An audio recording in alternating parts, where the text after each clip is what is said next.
Oianak azaldu duen bezala, gure ekimenak urteko egutegiak segitzen du, eta ez ikasturtekoa, orduan azten du ziklo bat, eta ziklo hori amaituko dugu datorren udazkenean, no? Orduan, nahiko, berezitasun bat da hori, baina ulertu dezakezuen bezala, landaren zikloak, ez du kointziditu behar eskolako ikasturteko egutegiarekin, no? Orduan, gaurko saioa online egingo dugu, baina baita urtarrilekoa eta baita azken tailerra, datorren udazkenekoa, presentzialak dira, no? Eta, horrek beti dena erresten du.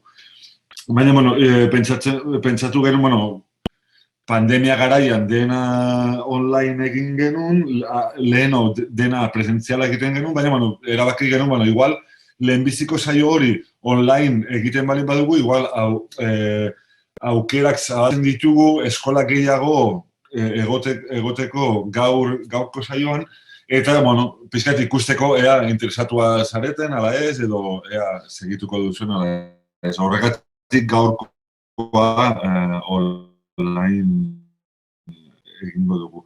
Baina, hemendik aurrera, beste zikloko topaketa guztiak presentzialak egingo ditugu. Eta, berez gaur da, lehenbiziko eguna, gero, eta gaurko saioa, izango da nahiko, sarrera formakuntza, teknikoagoa da, eta azkena, hasien ugaltzeko tailerra baita nahiko praktikoa, no? Orduan gaur, segurazki da, teorikoagoa, edo, pixkat, txapa, no? Gehiago emango dizuet. Baina gero, beste tailerrak, aplikatuagoak dira edo zehatzagoak, no?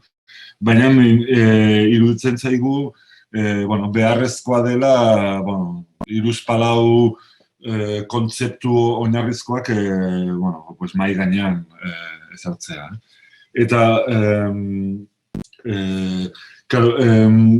guk, beti igual iristen zarete hori, eskolako baratza, interesarekin, guk aipatzen dizuegu azien historioa eta hori, no?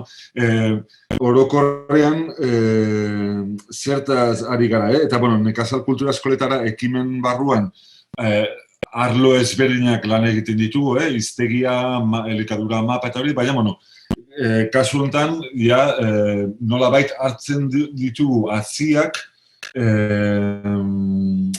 aitzaki bat edo, eje bat bezala, nekazaritzari buruzko hainbat, arlo lantzeko, baina haziak dira gure bidea. Ongi entzuten da? Oiana?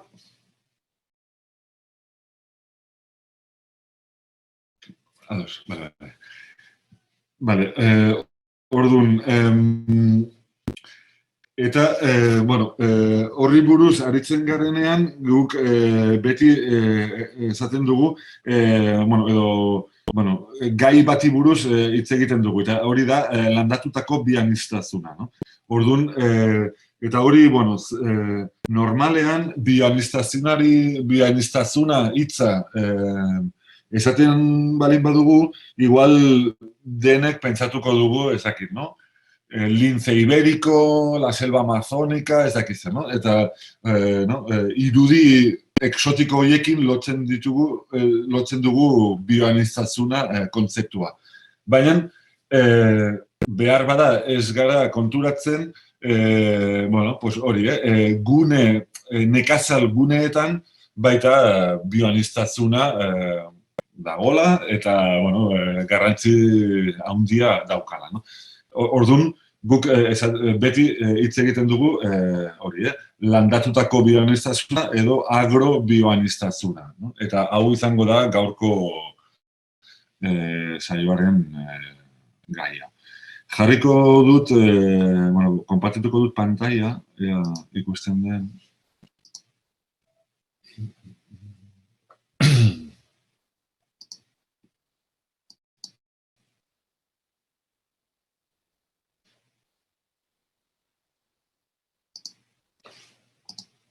Ikusten da?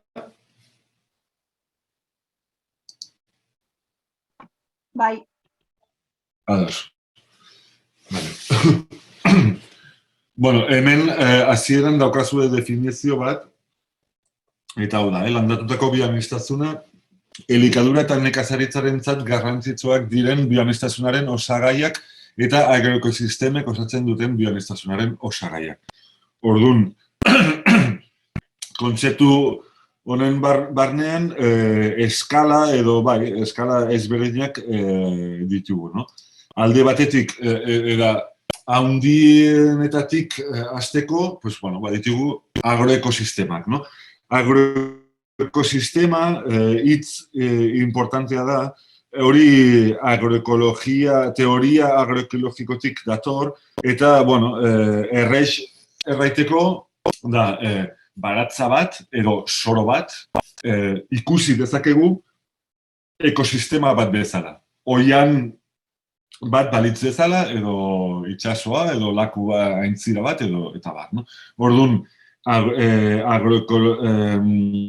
agroekologoek ikertzen dute baratzak edo soroak edo pentzeak eta hori ekosistema bat bezala. Orduan, ikertzen dute depredador-presa harremanak, edo energia eta materiaren zikloak, eta bar, no? Orduan, badakizuen bezala, adibidez, ez dakit, baiara batean, eukiko ditugu ekosistema ezberdinak, no? Unitate handi ezberdinak, udako, mendiko,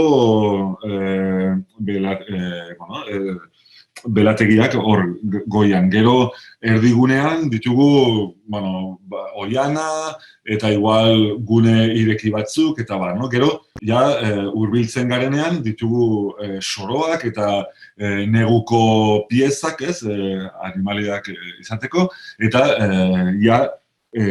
gertuago eukiko dugu artoa eta babarrunak egiten diren soroak eta gero baratza, ez?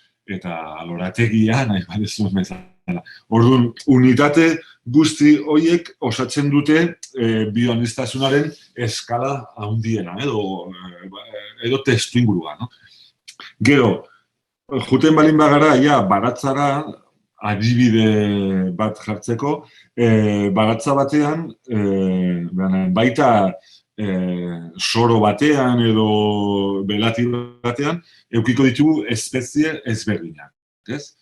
Orduan, naizta espezie gehiago,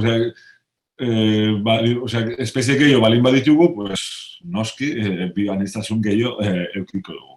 Hori oso errex ulertzen da, ez? Baina gero ikusiko dugu berriz kontzeptu batzuk, baina, espezie baten barruan ditugu varietate ezberdinak. Edo animalien kasuan dira razak, baina landaren kasuan espezie bat izango zen tomatea eta espezie honen barruan eukiko ditugu varietate ezberdinak. Aritzabaleteko tomatea, piko luze, eta loidi, eta bar, no? Orduan, aldaerak edo arraza gehiago balin baditugu gure agroekosisteman, bioaniztasun gehiago eukiko dugu. Baina gero, aldaera baten barruan dugu aldagarritasun genetikoa. Erderaz esaten da, variabilidad genetika. Hori gero ikusiko dugu pixkat eta gero urtarrileko tailerran berriz ikusiko dugu aldagarritasun historio hori, baina lau hitzekin esateko varietate bat genetikoki homogeneoago balin bada eta varietate modernoak horrela dira, nolabait bioaniztasuna txikituta dago, ez? Baina aldaera tradizionaletan, aldaera zaharrak hasi zaharretan, zaharrak kasuan, Barietate bat oso heterogenoa da genetikoki. Eta horrek ematen digu, ezaugarri interesgarri batzuk. Horregatik, aziei buruz aritzen garenean, importantea da baita kontzeptu hori. Osea, barietate bat da, ez dakit, aretxabaletak automatea, baina berez, joaiten balin bagira, aretxabaletara edo Debagoienara edo Gipuzkoa mailan, eta modu fin batean ikertzen edo ikusten bali badugu, ze ikusiko dugu aretxabaletako tomate asko edo batzuk existitzen direla, ez bat. Eta hor isladat, nolabait adierazten du aldagarritasun genetiko hori, eta, gero ikusiko dugun bezala gauza interesgarri batzuk ekartzen dizkigu. Gero, landatutako bioaniztasun kontzeptu barnean baita sartzen ditugu lurreko organismo guztiak. Onddoak, bakteriak, animali txikiak, eta bar. Eta hori, ez dugu sekulan antzi behar. Azken finean, jende haunitzek erraiten du nekazaritza dela lur soroa edo lurra zaindu. Eta gero, gure lurra ongi balin badugu, gero teoriaz dena erresago da. Gure funtzio nagusiena da lurra edo lur soroa zaintzea. Orduan, horregatik, oso importantea da lurreko organismoak, edo lurreko bizitza sanoa eta indartsua uketea. Baina baita, laborantzen zaintza biologikorako eta beren osasun garrantzarako agenteak. Orduan, beti pentsatzen baratza kasuan, beti oso pendiente gara plagetaz edo agente nozibo ditugun agente noziboak baratzen. Pues, jo que sé, xomorroa atakatzen dizkigun porruak, xomorro hori txiki bat, edo... Eta bat. Baina, baratza batean, baita bat ditugu aliatu batzuk. Orduan, animali eta bakteria hori guztiak, baita paper oso importante bat jorratzen dute gure ekosisteman. Eta baita, kontutan hartu beharko dugu, inguruan zer dugun, gure baratza inguruan nolakoa den. Eta hori, igual, zentzu batetik, pentsatu dezakegu ez dela hain importantea, baina, baina berez ez da horrela. Gu inguratia balin bagira, pabelloiez edo hiri baten erdian balin bagaude, edo mendian edo gure inguruan bakarrik oiana balin badago, edo ez dakit, ekosistema pixkat indartsuagoak balin baditugu, horrek gauza desente, ez dakit, nolabait egoera ezberdin batean egongo gara, eta bai, fauna ezberdina da, sobre todo mikrofauna, gero bai txoriak eta hori bai, baina nolabait nahiko baldintzatzen digu inguruak zer gertatuko zaigun gure baratzan. Baina, noski honekin gauza gutxi egin dezakegu, inguru hori aldatzeko. Baina, importantea da, behintzat ezagutzea. Gero, beste gaurko puntu importante bat izango zen zergatik interesatzen zaigun landatutako bioaniztasuna. Puntu hori batzuk nahi baduzu kopiatu, hori nahi baduzu gero bidaliko dizuegu. Baina, puntu batzutan, ez dakit, yo los cogería con pinzas, edo, kontuz ibili beharko gara. Baina normalean hori, puntu hori guztiak aurkezten dira hazien ugaltzeko eskuliburuetan edo hasi sareetan parte hartu, hasi sareetatik sortzen diren, ezakit, folletoetan eta hori, no?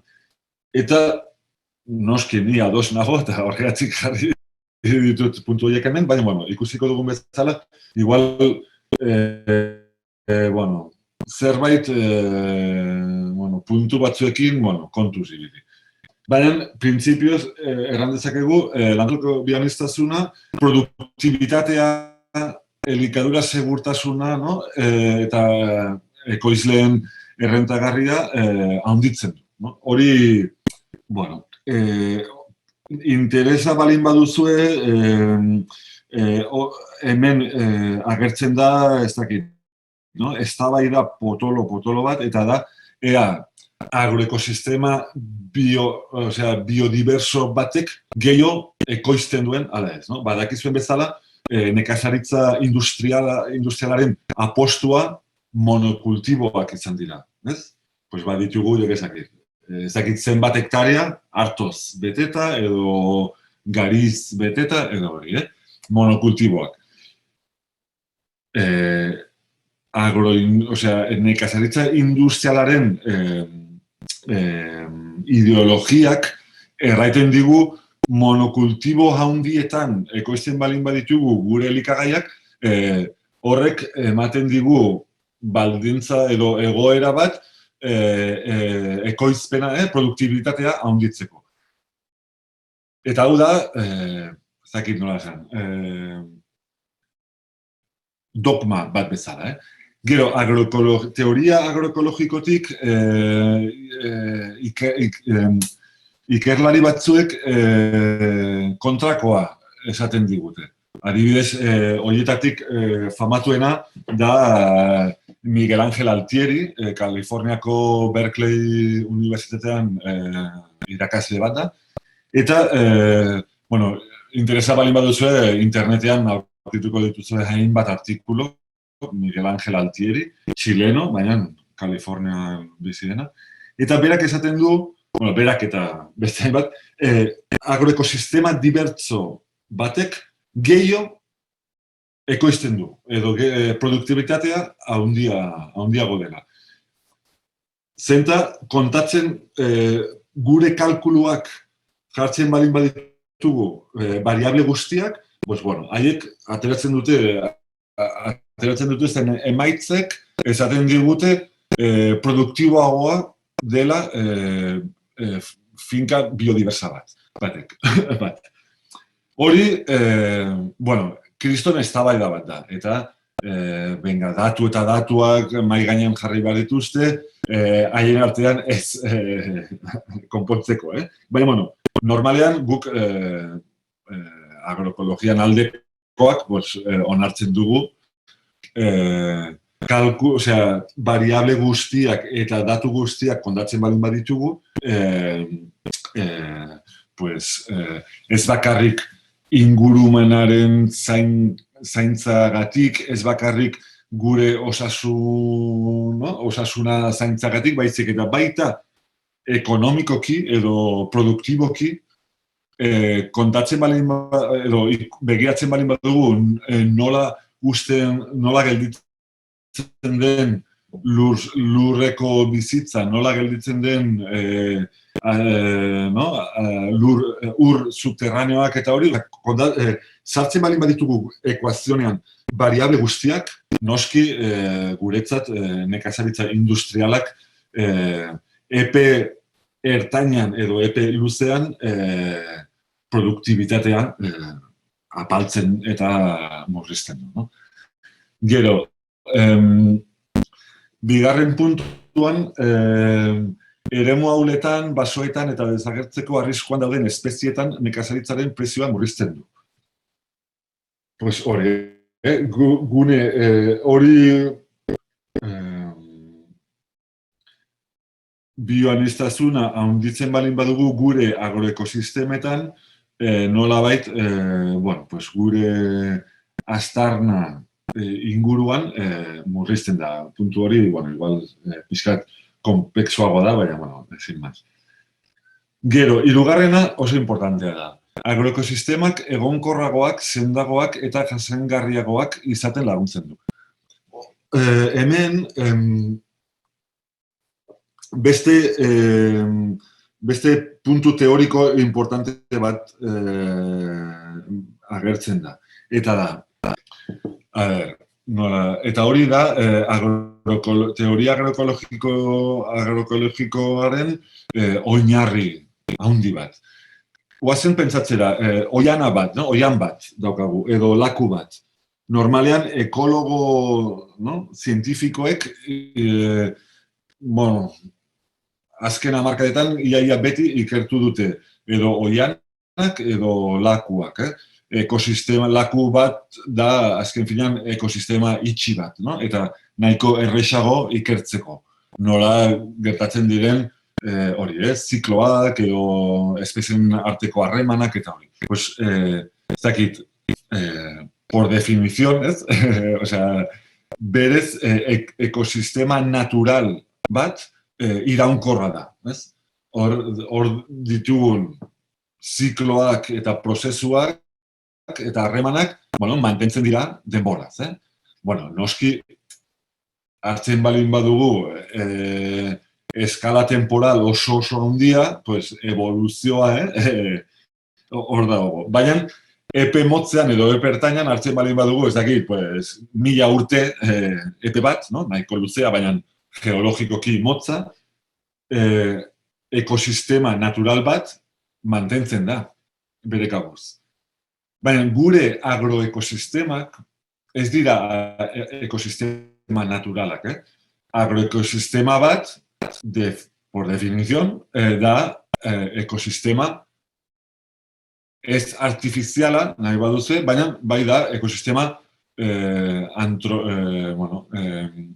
nolabait modifikatua. Eta nora bideratzen dugun guk ekosistema hori, guk gure agroekosisteman beti bultzatuko ditugu espezie batzuk, jaten ditugunak, eta baztertuko ditugu beste espezie batzuk, belar txarrak induko ditugu, atxultuko ditugu, edo plagak hilko ditugu eta bar. Orduan, guk mantendu nahi dugu gure ekosisteman egoera edo puntu zehatz batean. Eta hori lortzeko sartu behar dugu sistema honetan materia eta energia. Energia normalean izaten da gure lana, eta materia izaten alda ongarria, izaten alda produktu batzuk, plaga batzuk hiltzeko, edo produktuak, fermentos, ezakitzer, edo, jo que se, pudin de ortiga, eta bar, baina guk nahi dugu gure agroekosisteman egoera batean izateko. Guk usten balin badugu gure baratzan azurroio, badakigu zer gertatuko den. Belarrak hasiko dira, eta gure kultiboak desagertu dira en medio de esa selva que habrá florecido ahí, eta azken finean ez dugu lortuko gure helburuak.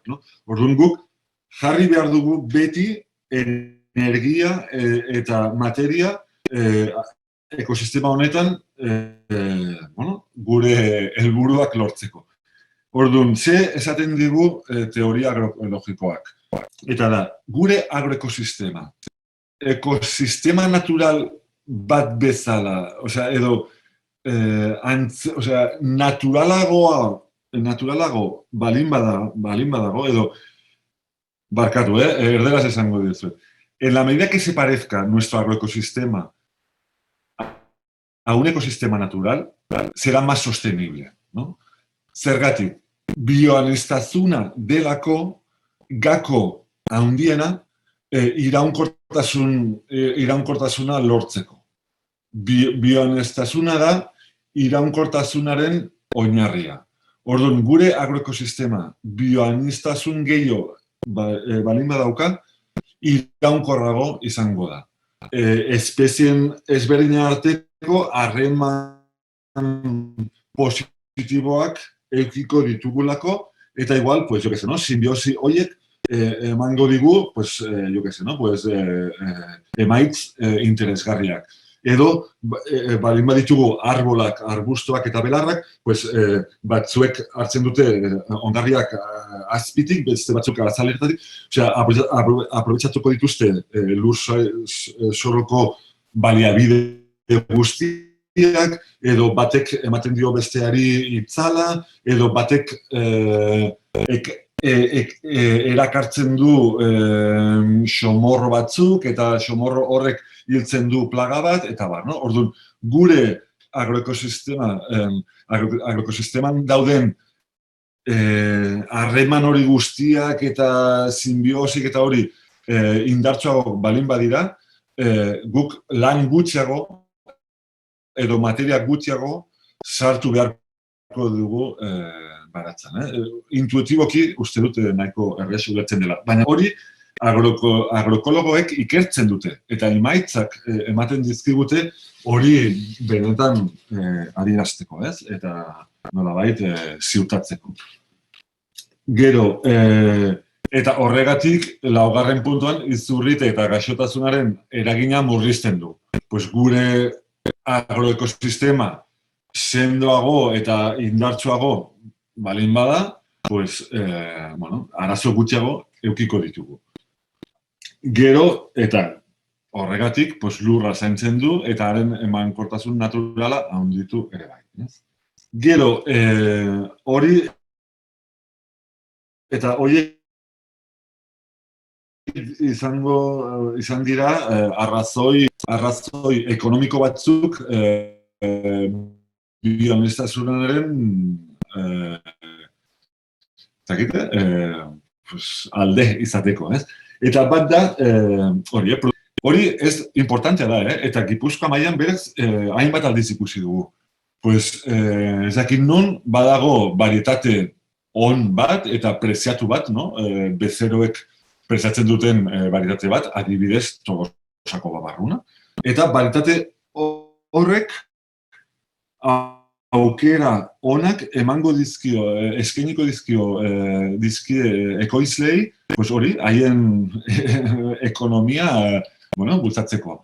Hori, adibidez, Aretxabatoko tomate kasuan, hainbat aldiz ikusi dugu, hainbat baserrietan erran digute, katzu, varietate horrek, asko lagundu digu agian bere garaian, nekazaritza ekologikoa hain ezaguna etzenean eta hori, ostia, tomate ezberdin bat ukaiteak eman digu hori, pues, aukera bat, ez dakit, pues, merkatuan gure produktuak ezberdintzeko edo, ez dakit, como atentzioa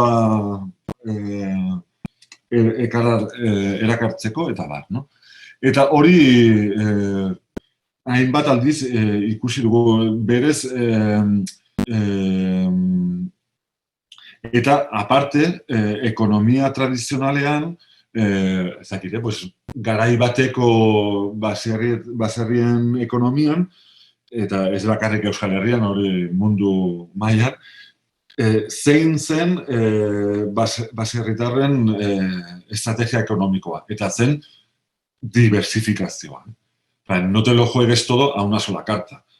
Baita agronomikoki eta ekologikoki beharrezkoa zelako, ez dakit, zuk zein baliabide zituzten, ez dakit, duela 200 urteko, edo duela 150 urteko baserritarrek. Pues haien indarra, haien gorputzak, haien burua, haien ezagutzak, eta haien arteko elkartasuna, eta hortik aparte gutxi. Orduan, baliabide horiekin,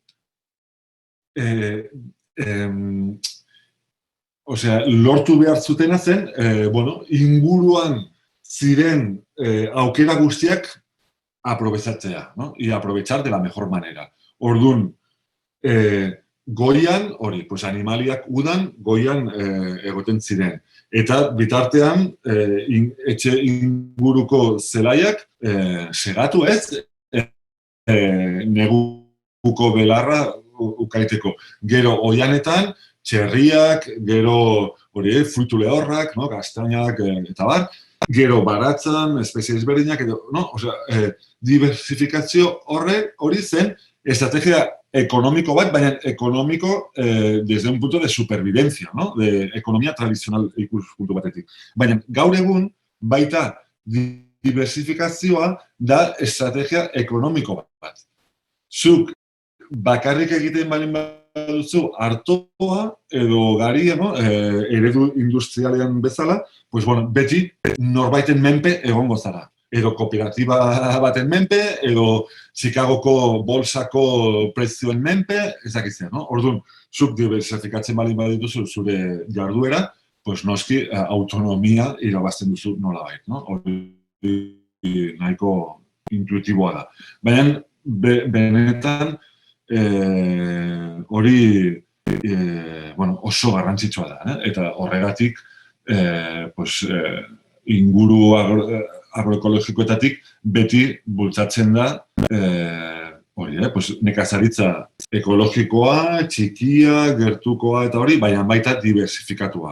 Eta ez bakarrik arrazoi ekologikoengatik, baizik eta ekonomikoki. Gero, hori, norbanakoen eta nazional arriskuak murrizten du edo banatzen ditu, gutxi gora bera da ideia hori, eta,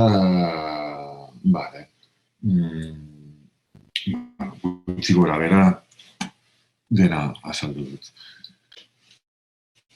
Igual, borobiltzeko hemen duzuen eskematxo hori goian dagona, Da, simplifikazio bat da, baina, orokorrean nekazaritza industriala, nekazaritza tradizionalean zein hori haziak ingurura egokitzen dira. Aldiz, nekazaritza industrialean ingurua hazietara egokitzen da. Hori da, una forma un poco bestia de decirlo, baina, horrela da, ez? Nekazaritza tradizionalean, ez dakit noiz, iristen da gure herrira kanpoko hitz hazi berri bat. Ostia, zer da hori? Ez dakit, duela 6.000 urte edo duela 200 urte, ez? Espezie berri bat. Edo varietate berri bat, iristen da, nolabait. Eta hortik aurrera, bertako ekoizleek, zerritarrek, laborariek zer egin dute. Landatuko dute, ikusiko dute, eta, gustatzen balin bazaie, urtero, ugalduko dituzte hazi horiek, eta nolabait, gero hori tailerretan ikusiko dugu, urtarrileko eta azken tailerran ikusiko ditugu, nolabait egokituko dute hazi horiek haien lekura. Ez bakarrik, eta horrek esan nahi du baita nolakoa den lurzoroa, nolakoa den klima eta hori, baina baita nolakoa diren haien gustoak. Igual nik nahiago dut fruitu handiago bat edo txikiago edo ezakizan. Orduan, denborarekin laborariek eta idazle ikerlari haunitzek ados dira baratza kasuan emazteek paper haundi bat egin dutela historia honetan, laborariek egokitzen dute hazi horiek haien egoetara. Eta nolabait hazi hori ingurura egokitzen da. Uste dut nahiko intuitiboa da. Baina, nekazaritza industrialan kontrakoa gertatzen da. Normalean horrela gertatzen da. Badakizuen bezala badira hazi enpresa, eta batzuk oso handiak. Orduan, oazen esatera, enpresa batek ateratzen du hazi mota berri bat. Eta ingeniero horiek edo ikerlari horiek ongi egin dute haien lana eta sortu dute hazi berri bat oso produktiboa edo batzuek badute erresistentzia batzuk eta hori, orduan, zuk daukazu hazi bat oso printzipioz, oso potente. Zuk nik ziurtatzen dizut, harto horrek emango dizu ezakitzen bat tonelada hektareaka, eta hori, bale. Baina hori lortzeko, zuk eman behar diozu hazi horri behar duen inguru egokia. Horregatik, pues igual negutegi bat beharko duzu, berotu beharko duzu negutegi hori, noski eman beharko diozu hazi horri ongarri kimiko eta mineralak, noski baietz produktu fitosanitarioak, eta bar, no? Orduan, zuk ematen balen badiozu hazi horri behar duen guztiak, bai, orduan bai, asko emango dizu. Baina, horregatik esaten dugu ingurua hazietara egokitzen da. Bueno, momentuz hemen utziko dugu, gero, bueno, gauzak gehiago erran genezake horri buruz, baina hemen utziko dugu. Gero, kontrastea danik aipatu dugu, bioaniztazuena versus monokultibo eta erosio genetikoa. Erosio genetikoa, uste dut gero agertuko dela hitz hori, baina da landatutako bioaniztazunaren desagerpena. Horri esaten diogu erosio genetikoa. Eta gero azken puntua, eta ez da gutxi, nekazaritza tradizionalean eta baita normalean inguru agroekologikoetan hazi baliabide amankomun bat bezala ulertzen dugu, baina eredu industrialean haziak baliabide pribatu bat bezala ulertzen da, eta horretarako existitzen dira legeak eta erakunde nazionarteko erakundeak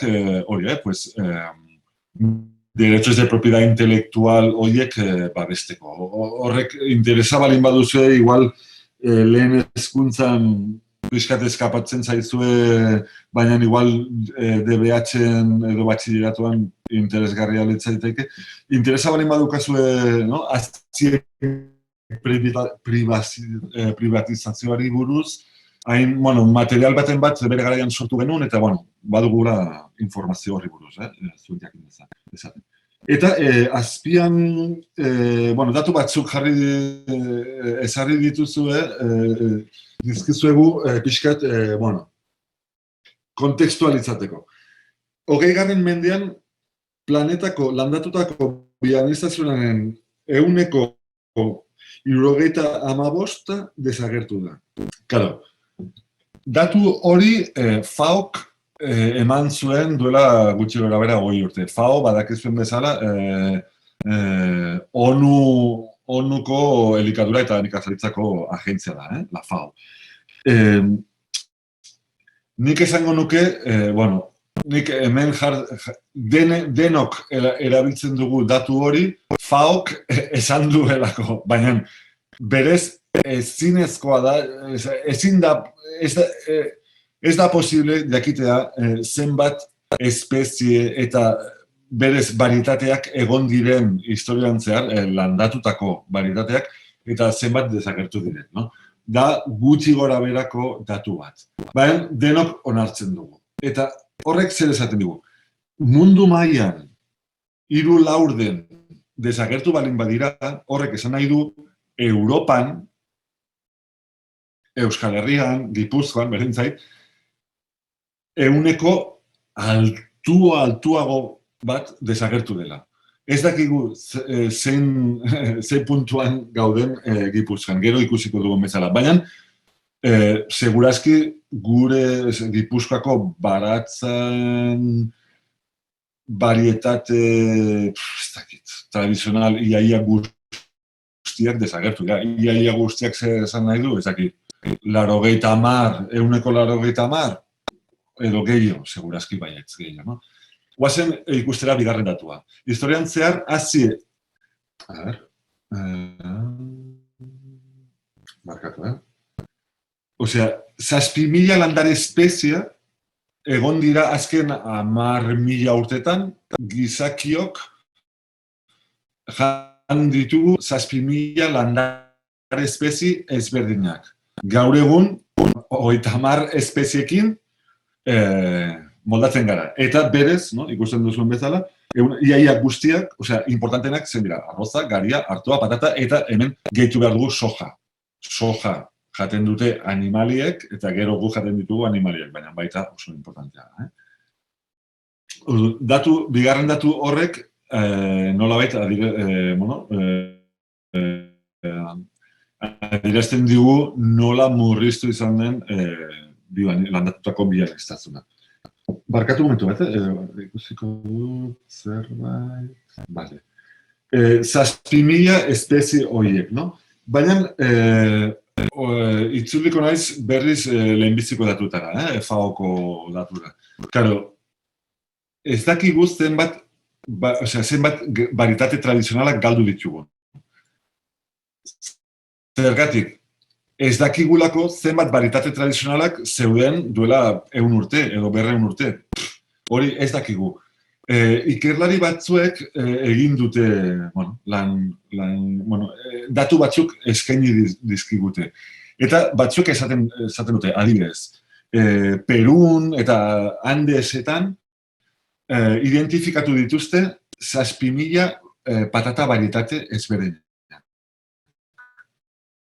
Gero Asia kontinente osoan, aurkitu dituzte 150.000 gutxi bera, arroz baritate ezberdinak. Espainia mailan, eta ez hain aspaldin, duela 30-40 urte, ikerlari batzuek aurkitu zituzten gutxi gora bera 1.000 baritate ezberdinak de los cereales más importantes. Trigo, avena, cebada y centeno. Horien artean, Espainian ez, barkatu, Castilla-La Manchan, ia 1.000 baritate ezberdinak.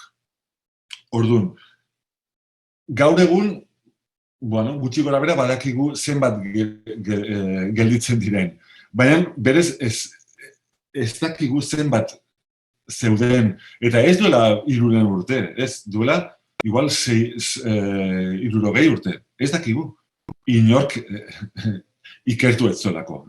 Orduan, baina badakiguna da, asko galdu dugula. Eta horregatik gure ekitaldietan eta normalean hasiei buruz ikuspuntonetatik lan egiten dugunak horregatik interesatua gaude bertako edo hasi tradizionaletan. Ia, desagertzeko bidean daudelako. Gero, 3. datua, Gipuzkoan landatzen diren tomateen ehuneko, ia guztiak jak baritatekoak dira. Segurazki batzuek baratza egiten balin baduzu edo inguruan bartzezain baten bat balin baduzu jak izen hori entzun duzu. Eta hori horrela da, eta ez bakarrik nekazaritza profesionalean, baizik eta baita, baserriko edo herriko baratzeetan, ia tomate guztiak jak dira. Azken duela igual 10 urte beste varietate komertzial batzuk erabiltzen ziren, Robin, Marmande, baina nolabait jakek jandu merkatu osoa, da el campeón de los tomates Gipuzkoa mailan, Bizkaian ere bai. Eta noski baietz batzuek gehienak, berez ekologikoek bertako varietate batzuk erabiltzen dute. Baina, orokorrean jak da, el rey de los tomates gipuzkoanos. Ez dakit, badakizuen ala ez, baina jak da varietate moderno bat, hibrido bat da, gero ikusiko dugu zer den hibrido bat.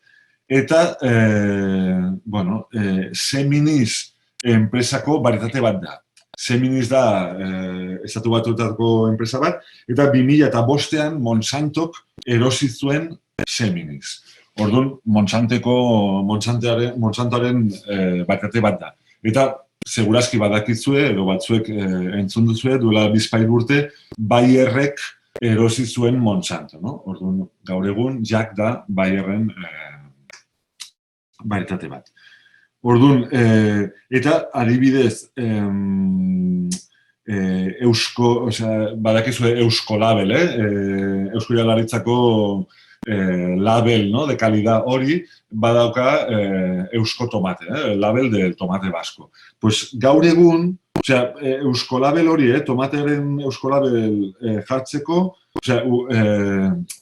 eukitzeko, jarri behar dituz, bakarrik onartzen dituzte 6 varietate, Zuk jarri behar dituzue varietate hori edo bestea, label hori lortzeko.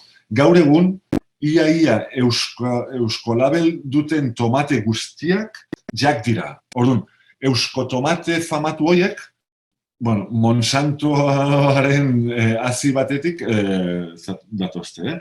Eta horiek nolabait, txoke importante bat suposatzen du, no? Porque igual guk norbaitek esaten bali no? Eusko Tomate, ezakize, pues igual batek pentsatuko du, pues alguien con la txapela, ahí, ezakize, no? Irudi arquetipiko hori tal, eta norbaitek adierazten balin badio nolakoa den hazi honen historioa gaur ez dizuet aipatuko, baina, Jack hazien azpian dagoen historioa ez da, como para no perdérsela. Eta hori parentesien artean, udazken honetan, Kristineanean eukiko dugu erakusketa txiki bat, nun konparatzen den Aretxabaletako tomatea eta Jack tomatea. No? Eta bi varietate horien azpian dauden historioak oso ezberdinak diren, noraino ezberdinak diren, eta horri buruz erakusketa eukiko dugu, eta jardunaldi txiki bat antolatuko ditugu azaroan. Eta gero, azken datua pixkat doa hori, hazien eta bioanistazionaren privatizazio bidean. Bayer, Dow, DuPont, Monsanto, Syngenta dira mundu mailan handienak.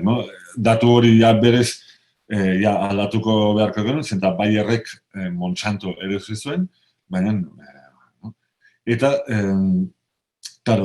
enpresa horiek kontrolatzen dute agrokimikoaren merkatu osoaren ehuneko 3/4, eta hazien merkatuaren ia 2/3. Hori oso importantea da, eta asko baldintzatzen du dena, mundu mailan. Baina, bidatu horiek jarri dizkizuet, pixkat azpimarratzeko hazien enpresak eta agrokimiko egiten dituzten enpresak, nolabait berdintxoak dira, bideo como una fusión. Alde batetik, enpresa hundiek jandute txikiak, baina baita, sektore ezberdinen artean fusio, transfusio bat egon da. Eta orduan daukagu, haziak egiten dituztenak, agrokimikoak, eta orain sartzen ari dira makinariakoak, eta nolabait bihurtzen ari dira, mega enpresak, nolabait, iaia, medios de produkzion guztiak kontrolatzen dituztenak. Eta hori, suposatzen du monopolio gehiago edo menpeketasun gehiago laboraritzat. Bale. Hori igual, pixkat, bizpahiru gauza komentatuko ditut, bertako aldaerak eta nekazaritza ekologikoak. Zergatik interesatzen zaizkigun bertako aldaerak edo varietateak. Nik esango nuke, lehenbiziko arrazoia da, galtzen ari direlako eta nolabait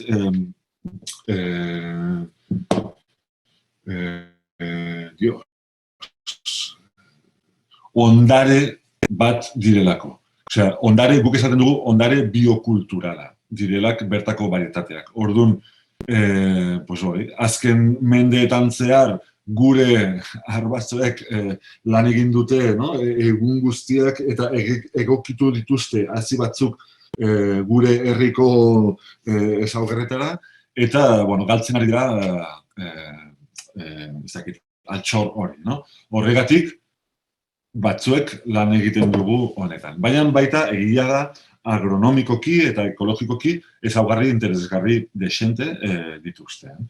Kasu honetan baita, kasu gauza batzukin, baina a priori erran dezakegu hori, hobeto egokitzen dira nekazaritza ekologikoaren laborantza baldintzetara. Hori logikoa da, Osea, hasi tradizional horiek sortu ziren nekazaritza tradizionalean baldintzetan. Orduan, kimikorik gabe, ongarri mineralak eta kimikorik gabe, eta negutegirik gabe, eta bat. Orduan, nolabait, nekazaritza ekologikoa eta nekazaritza tradizionala, antzekoagoak dira, industrialarekin konparatzen balin badugu, orduan, a priori, igual, bai, egokiak dira gure nekazaritza ekologikoarentzat. Gero, bigarrena, hobeto egokitzen dira ingurunera eta perturbazioetara. Aldagarritasun genetikoki esker, karo. Hau, segurazki galdetzen balin badiogu agroindustriaren aldeko juligan bati, ez da ados izanen, Hau da, zer esaten dugu guk, eta nik personalki batzutan, parentesis artean esango nuke gauza batzuk, baina, hori egia da. Leheno, nik aipatu dizuet, varietate tradizional bat normalean nahiko heterogenea da genetikoki, eta varietate modernoak homogenegoak dira genetikoki. Horrek, zer ematen digu? Pues adibidez, zuk arazo bat balin baduzu, jo que se, pues, harria botatzen du, un granizado fuerte, eta edo plaga bat daukagu. Landare batzuk denak eta gero, pues, karo, nola landare horiek errekuperatu behar dira perturbazio horietatik, Genetikoki denak berdin-berdintxoak balin badira, segurazki haien erantzuna parekoa izango da. Baina, genetikoki ezberdinak balin badira, heterogenegoak balin badira, igual landare batzuk gaizkio aterako dira ziro honetatik, baina igual beste batzuk hobeto. Adibidez aurten, kriston beroa egin du, lehorra dena, eta bat. Hori ez ohiko baldintza batzuk euki ditugu uda hontan, pues igual heterogenegoak balin badira gure landareak, nahiz eta beti varietate berea da, jo que se, tomateare txabaleta. Baina landare bakoitzak bere ezaugarri berezitasun baditu, Orduan, hori nolabait, pues da, haien erantzunak ez dira, osea, denek ez dute modu berean erantzungo, eta horrek, ematen digu, pues hori, aukera gehiago, Gero, hirugarrena, hau da bai polemikoa, Normalean guk erranen dugu, varietate tradizionalak rustikoagoak dira, erresistenteagoak dira, eta bar. Eta nik esango nuke, kasu haunitzetan bai, baina behar bada ez beti. Erresistenteagoak dira, gure varietate zaharrak. Kasu batzutan, varietate moderno batzuek, ingenieroek eta genetistek ongi egiten dute bere lanak, eta varietate moderno batzuek baduteia inkorporada erresistentzia batzuk. Adibidez, virus baten kontrako erresistentzia bat. Genetikoki jarri diote varietate moderno horiei. Claro, varietate horiek bai erresistenteak dira. Adibidez, virus honen kontra, behar bada gure varietate tradizionala ez da hain erresistente izanen, Gero beste kontu bat da, adibidez, arazo hori hain importantea den ala ez. Virus hori, ari naiz pentsatzen piperrari buruz, hori ikusiko dugu tailerretan. Pues bai, badago virus bat, piperrak asko sufritzen du honekin, baina gero, juten balin bagara ikustera zer gertatzen den errealitatean, ikusten dugu virus horrek asko atakatzen duela negutegi industrialetan, hidroponian, lan egiten duten, landatzen duten piperrak eta hori, baina gero, juten balin bagara baratza ekologikoetara, laborariek eta baita teknikariek esaten digute, bueno, virus hori bai, noiz baita landare baten batek hartzen du, zuk kentzen duzu landare hori, eta, bueno, ez dizu arazoa handirik suposatzen virus horrek, no? Orduan, todo es relativo, baina kasu, no? Porque kasu batzutan bai, baritate moderno batzuk nahiko ongi eginak dira, no? Orduan, bueno, kasu, kontuz honekin.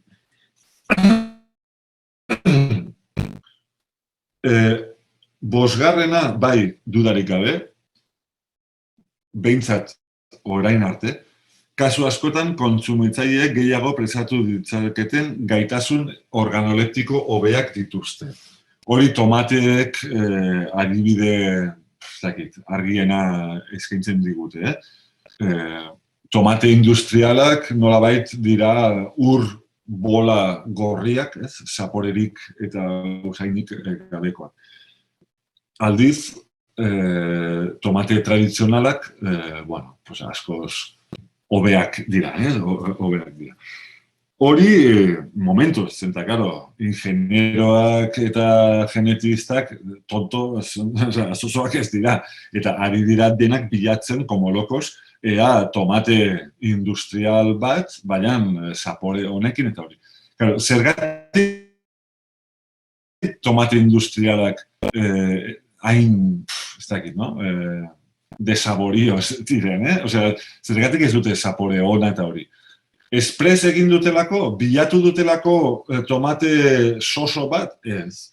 Baina, bere garaian, badakigun bezala, nola komerzializatzen den diren tomateak. Normalean, ez dakigun nun biltzen diren, normalean, ez dakit, Almerian, Murtzian, Marruekosen edo Hego Amerikan, biltzen dira fruituak, juten dira kamioi batekin, kooperatibara, hor, klasifikatzen dute, eta jazten dute kamioi batean, juten da, ez dakit nora, Alemania, ez dakit nora, eta hor, como una kate komertzial oso luzea. Orduan, mosten den tomate batetik jaten den arte, ez dakigu zenbat egun edo aste pasten diren. Bide luze hori gainditzeko edo zein tomate ez da kapable. Orduan, ze bilatu zuten bere garaian tomate long life, bizi luzea edo, hori, adibidez, azala lodiak eta, noski bildu behar dute erdi berde, ez heldu, bide hori suportatzeko. Orduan, genetikoki bilatu zuten tomate egokiak bide luze hori egiteko, edo gero pixkat, ez dakit, como aparentes egoteko dendan, edo supermerkatuan egun batzuk, ez botatzeko bigarren egunean, Eta, karo, bilatu zuten ezaugarri horiek, eta nolabait bidean zaporea galdu zuten. Zaporea ez zen nolabait, irizpide hori baztertu zutelako, Beste helburua importanteago edo, ekonomikoki importanteago zelako. Gaur egun denak ero dira bilatzen hori. Adibidez, tomate bat, bide luze hori, suportatzeko gai izanen dela, baina baita zapore elki duena. Hortaz dabiltzat. Baina, azpimarratu behar da, bertako varietateak edo hazi zaharra honitzek badute ezaugarri organoleptiko, zer esan nahi du, koloreak, forma, zaporea, usaia, eta hori, bereziak edo ezberdinak, eta hori, leheno aipatu dudan bezala, asko laguntzen die laborari. Eta, baina, bai egia da, kasu askotan, barietate zahar horiek ez dira bat ere prest, bide bide komertzial luze, merkaturatze bide luze horiek suportatzeko, no? Pues, igual badugu letxuga bat, oso ona, baina letxuga hori, igual ez dakit, 10 ordukin edo 8 ordukin ja, erdi, desastre bat dago, no? Da, biltzeko eta jateko. Edo, gehien biltzeko goizean, eguerdian saltzeko merkatu batean, eta gero, eguerdi berean edo gauean jateko, no? Eta orduan, igual, pues, claro, horregatik ez zaie interesatu enpresa handiei, pues, ez direlako merkaturatze bide luze horiek gainditzeko. Baina, aldiz, organoleptikoki oso interesgarriak dira, eta hori adibide asko badira, ez? Horregatik, bertako varitateak edo atzizar horiek harreman handia daukate gastronomiakin. Igual hemen Euskal Herrian edo Espainia mailan ez da hain argi ikusten, Tolosako babarruna, no? Oso famatua da, ona delako, jateko ona delako. Baina hori Italian eta Frantzian harreman handia dago hori, gastronomia, hori, alta gamako gastronomia eta bertako varitateak, oso harreman importante eta indartsua dago Frantzian, Italian eta gero, eta, azken tokiko baliabideen zati dira, eta, hemen sartzen da hori, aipatu dudana, autonomia, como derechos de propiedad intelectual, eta, gauza igual politiko dago, eta hori, Vale. Eta azkena da, pixkat hasieran aipatu dudana, bertako hasiak dira ondare kolektibo bat, ez? Eta, batzuek, eta nire kasuan, adibidez, igual hau da, como zergatik nago ni honekin, pues, arrazoi ezberdinak dira, baina niretzat hori, azken hori oso importantea da. Vale, eta bukatzeko, hau da azkena, igual kontzeptu batzuk aipatuko dizkizuet. Gero, kontzeptu horiek berriz urtarrileko tailerran ikusiko dugu zehazki. Baina, nola orain udazkenean proposatzen dizuegu azieskutuen bila ekitaldi hori egitea, igual ez da gaizki errepaso txiki bat egitea gaur, ez? Batzutan gauza bereziak edo arraroak aurkitu ditugulako ekitaldi honetan, orain aipatuko dizuet. Eta, pixkat igual, akats batzuk ekiditzeko, kontzeptu batzuk aurkeztuko dizkizuet. Azia. Intuitiboki denok badakigu hazi bat zer den, ez? Gero tailerrean, urtarrileko tailerrean hortik hasiko gara, baina hazia da landare guztiak ez garoak ezik eta alga batzuk eta hori, baina gure baratzako landare guztiek haziak egiten dituzte. Gero, normalean guztiek egiten dute, arbolak eta hori, baina garoak egiten du esporak, ez haziak, baina Eta gero, eta landare batzuk, bigarren kontzeptu, ugalketa vegetatiboa edo asexuala. Landare batzuk baita biderkatzen dira beste modu batean. Eta adibidez, tipula edo baratxuria dira, tuberkuloak, bulboak, edo patatak, tuberkuloa, edo badakizue aloe berak nola egiten ditu seme-alaba txiki horiek, hijuelos, pues hori, hartzen balin baditugu txiki bat hori, baditugu bi landare. Edo marrubiak, edo sasiak, zarza. Botatzen du adar bat, adar hori jotzen du lurra, eta sustraiak ateratzen ditu. Mozten balin badugu adar hori, eta bi landare ditugu, no? Bueno, hori urtarrian berriz ikusiko dugu, hau da, ugalketa vegetatibo edo asexuala. Horrek esaten dizuet, esateko haziak beti ateratzen direla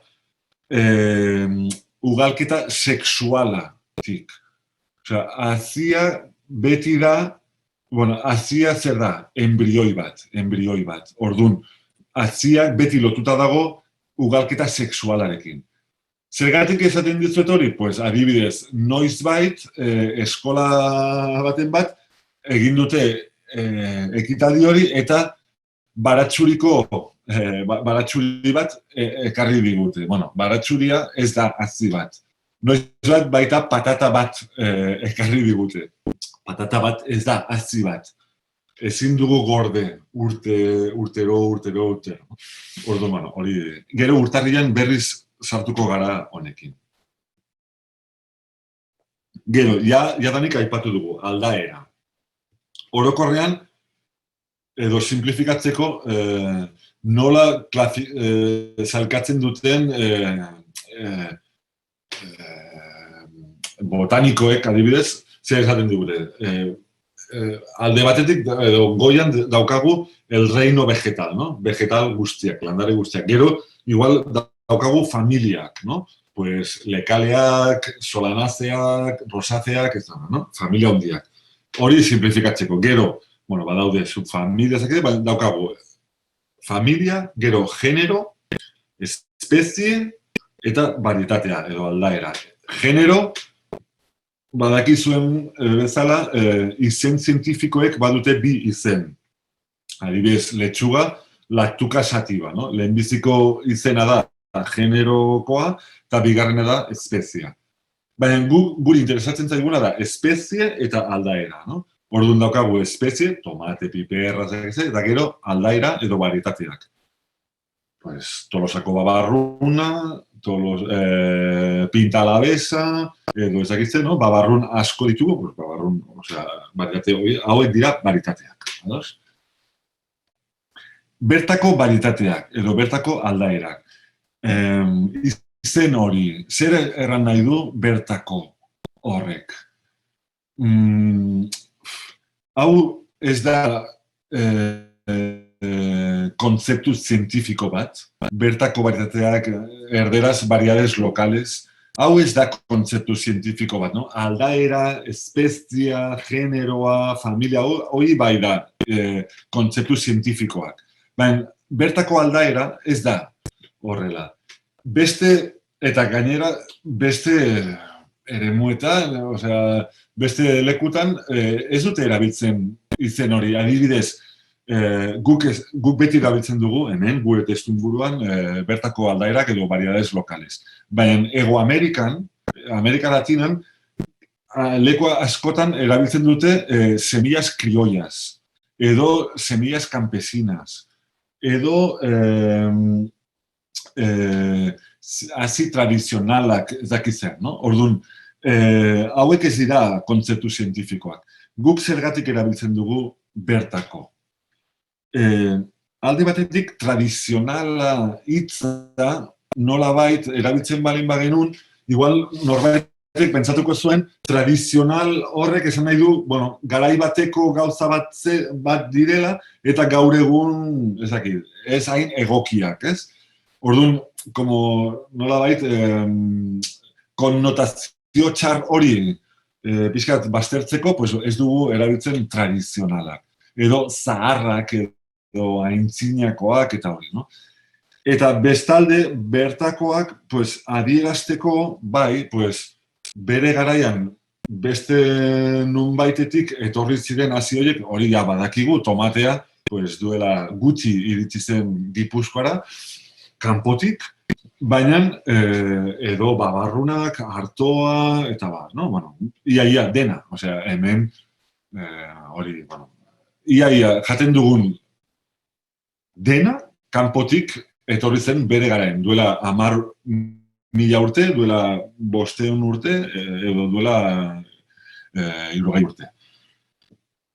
Orduan, bertako horrek ez du esan nahi autoktono. Autoktono hitza baratzaren espeziekin ez du zentzurik.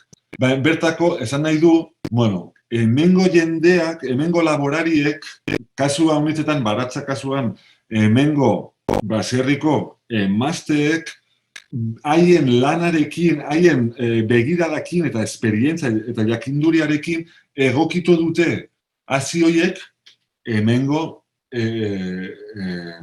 egoitzen hori baldintzetara. Horregatik bertakoa da. Bertakoek egin dutelako lan hori eta bertako ezaguarrian ongi sentitzen delako batiate hori. Horrek esan nahi du, hartzen nik adibidez, nik katalana naiz. Kataluniatik bere garaian ekarri nituen hazi desente. Eta Katalunian ni bizi nintzen urte batzuk Pirineoan, gero Tarragonako mendi alde batean, eta baita leku batean bestean eta gero Donosti aldean eta orain hemen Nafarroko Pirineoan, hazi batzuk erabili ditut eta ongi funtzionatzen dute. Bertako horrek ez du esan nahi, kanpora eramaten balin badugu bariate hori, ja ez dela martxako eta hori. Ez du esan nahi hori. Igual, kasu batzutan argiago ikusiko dugu hobeto funtzionatzen dela eta ez, eta normalean ez, baina azpimarratzen du nondik sortu den hori, eta sortu da bertako ekoizleen, laborarien lanatik, no? Horregatik, bueno, edo behintzen nik horrela ulertzen dut. Gero, hibridoa sartuko gara honekin tailerrean, baina ikusten balin baduzen noizbait hibrido F1 edo lehenbiziko belaunaldia F1 horrek esan nahi du lehenbiziko belaunaldia, no? Ez dakit gogorateko duzuen Mendel, ¿no? Los guisantes de Mendel, A mayúscula, minúscula, B, tal, ¿no? Eta hori, bueno, pues F1 da lehenbiziko belaunaldia. Bueno, hibridoak 20. mendeko 20. mendean sortu ziren, lehenbizikoak, barazki kasuan duela 50 urte, lehenbizikoak, baina gaur egun jaten ditugun barazki iaia guztiak hibridoak F1 dira. Babarrunak salbu, eta, bueno, noski bertako baritatean aparte, baina gaur egun nekazaritza industrialean erabiltzen diren hazi iaia guztiak hibridoak dira. Zerealean, ez, garia, oloa, hori ez, baina artoa eta barazki gehienak hibridoak ja asko zabalduak dira. Gaur ez nahi sartuko honekin, baina zergatik ez zaizkigun interesatzen hibridoak. Ezin dugula denboran estableak ez direlako. Orduan, ez du zentzurik gordetzea, ugaltzea. Hor, urtarrileko saioan berriz ikusiko dugu, baina hibridoak ez dira genetikoki estable. Eta horregatik trampa ekonomiko bat dira ekoizle profesionalentzat, eta horregatik guri ez zaigu hainbeste interesatzen mantentzeko gure baratzen. Gero, hazi transgenikoak beste gauza bat da. Transgeniko guztiak hibridoak dira, baina hibrido guztiak ez dira transgenikoak. Berez, transgenikoak bakarrik gaur egun legez, legalki, bakarrik landatzen da Espainia mailan, en el Estado español, artoa, gero Andaluzian bere garaian zegoen algodoia, eta gero sartzen da soja, hemen ez da landatzen, baina sartzen da Hego Amerikatik.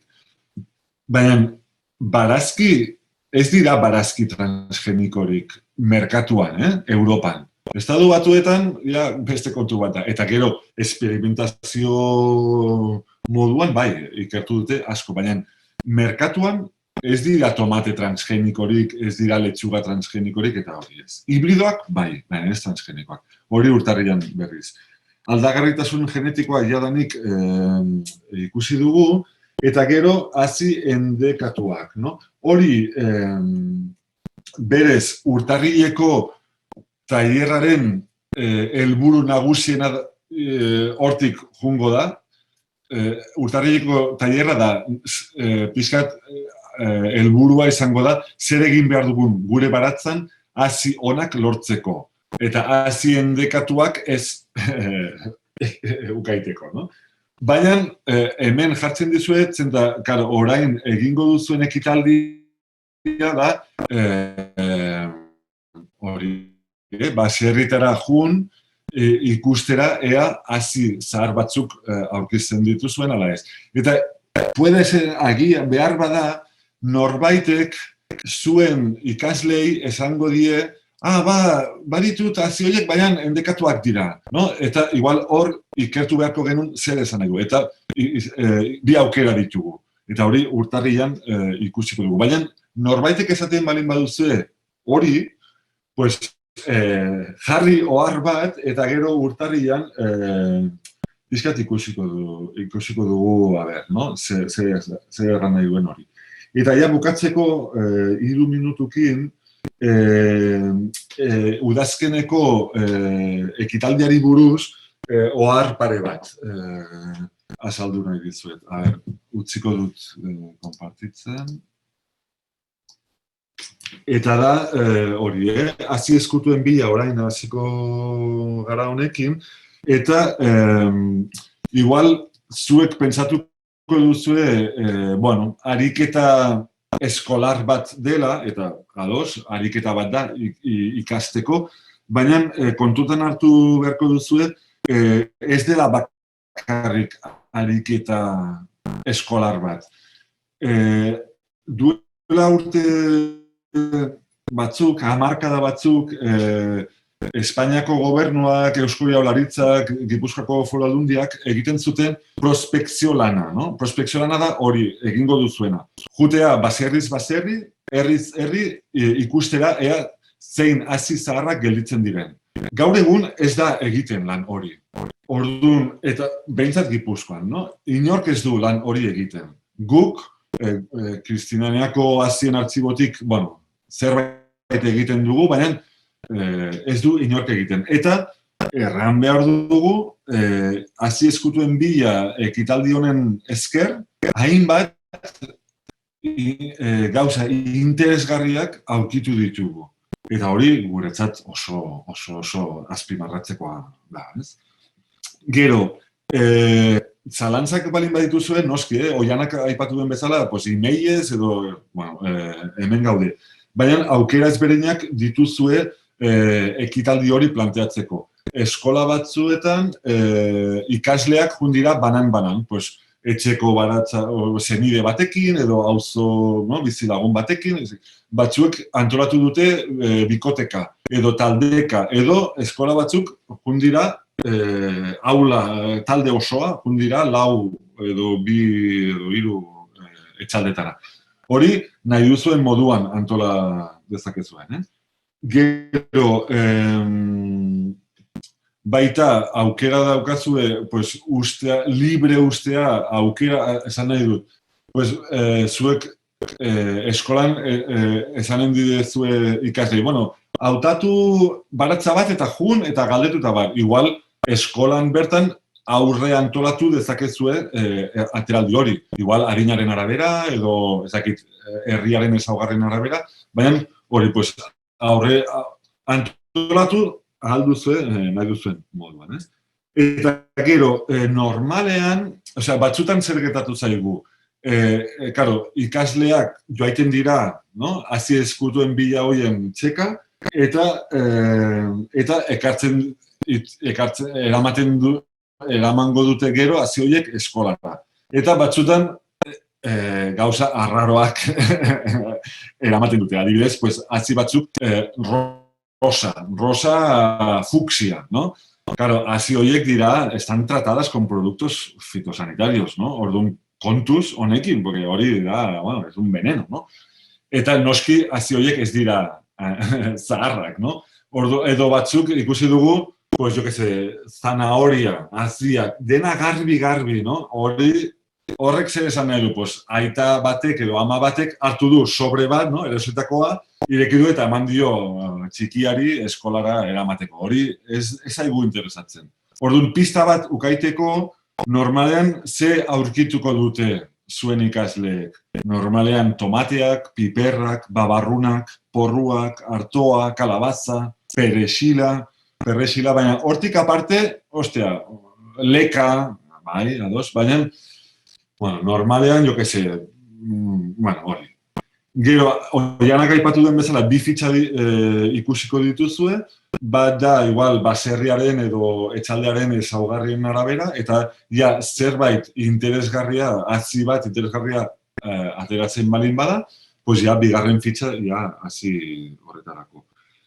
Eta hori, zalantzak balin badituzue hemen gaude, eta gero ikusi dut txatean eskola baten bat, adibidez,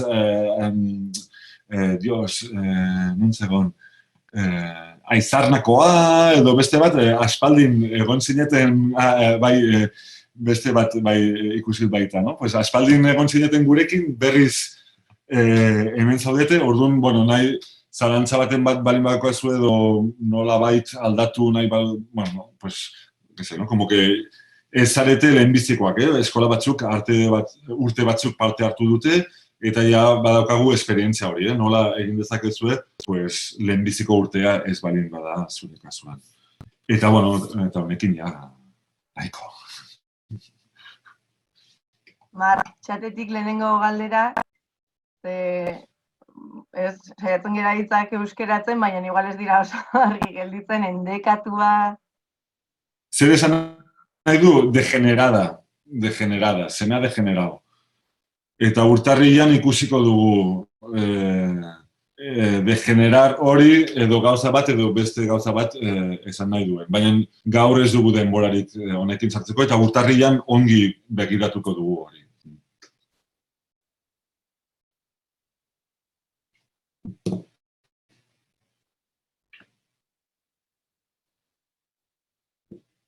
Bueno, ez dakit beste galderari dagoen. Azkenean, Mark, 2 minutu amaiketarako. Ez dakit, bakit informazio asko dela, lehendabizi proiektuari buruzkoa, gero Marke kontatzen dizkigun gauza guzti hauek.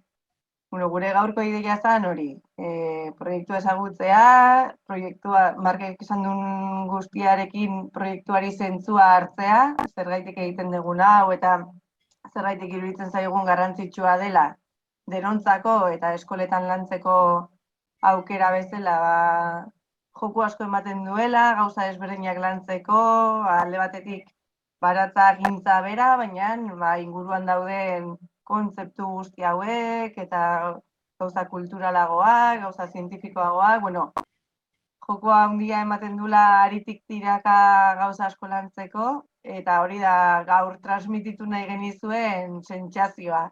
Ez dakit gauza asko dira, igual buelta bat eman behar diozuten, nola antolatu, zerri heldu, zerri agian aurten ez, hori ja pixkat zuen esku uzten dugu bakoitzaren denbora, indarrak eta baliabideen arabera.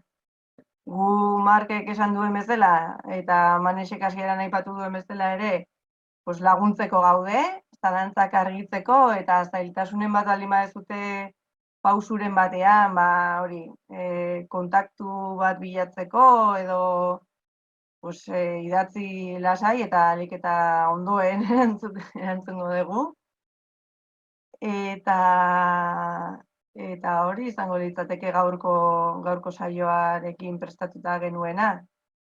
Orain, hori, zuek martxan jarri, aztertu proposatzen dizueguna, eta gozate kontatzen, gu saiatuko gea ere noizean behin hori animatzen, edo eskertzen dugu ere erantzuten baldin badiguzue nola zoazten, edo ze asmo daukazuten.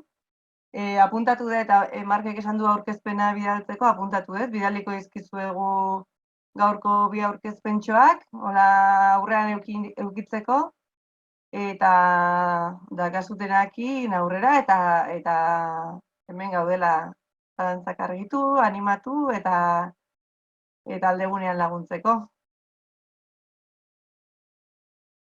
Zakit Mark edo Manesek zer gehiago gehitu nahi badezute.